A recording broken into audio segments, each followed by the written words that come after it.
Donc, je suis Maryse Bichon-Nougaillac, je travaille à la DSI Carré. Je suis responsable des outils décisionnels et chef de projet Open Data au sein de la région académique Occitanie. Mon travail consiste à mettre à disposition des services académiques des outils de pilotage, ce qu'on appelle l'informatique décisionnelle, c'est-à-dire permettre l'accès aux données afin que ces données soient exploitées, soient valorisées, soient comprises et ensuite puissent permettre de prendre des décisions. Donc ça, c'est vraiment mon cœur de métier.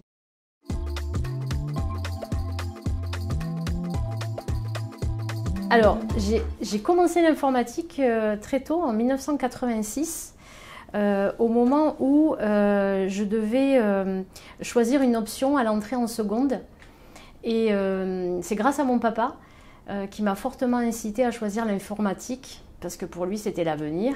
Et du coup j'ai suivi son conseil et j'ai commencé donc l'informatique très jeune. Donc j'ai passé mon bac, ensuite je suis allée en BTS informatique de gestion. J'ai eu ensuite un diplôme universitaire, un diplôme d'analyste scientifique. Et puis en 92, je suis rentrée au rectorat. J'ai commencé par faire de l'assistance. Ensuite, bon, j'ai petit à petit évolué. Ensuite, j'ai fait du développement et on m'a confié la responsabilité d'une équipe de développement. Et puis, au fil du temps, j'ai eu envie de changer. J'ai eu envie surtout d'apprendre autre chose. Et c'est là que je me suis intéressée au congé formation. Et comme j'ai toujours aimé les statistiques, et avec l'émergence des métiers autour du big data, j'ai cherché une formation qui permettait d'apprendre toutes les technologies autour de l'intelligence artificielle, machine learning, apprentissage. Et donc je me suis inscrite à l'université Paul Valéry en 2018 pour obtenir un diplôme universitaire de data scientist avec des masters, donc des élèves qui avaient l'âge d'être mes enfants. Et j'ai adoré, c'était une expérience très très riche. Donc après, je suis revenue à la DSI. On m'a chargée de développer l'open data.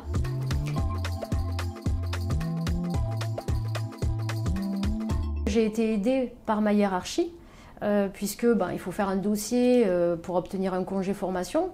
Donc j'ai eu des avis favorables pour ça.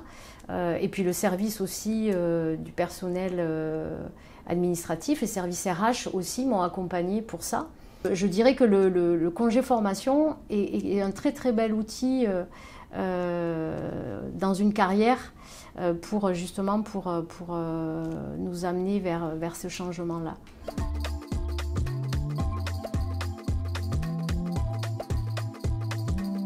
Quand j'étais en BTS, il devait y avoir à peu près autant de filles que de garçons dans la classe.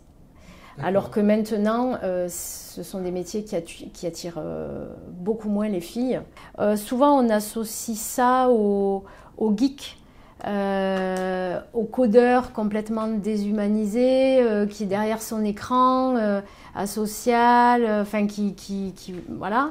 Alors qu'en fait, dans le numérique, il y a énormément de métiers.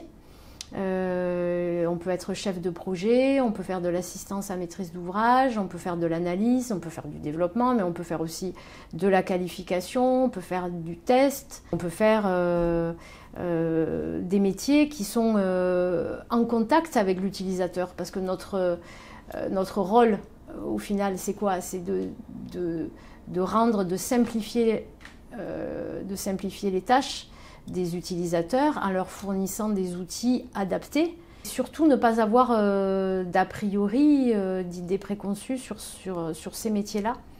Il faut oser.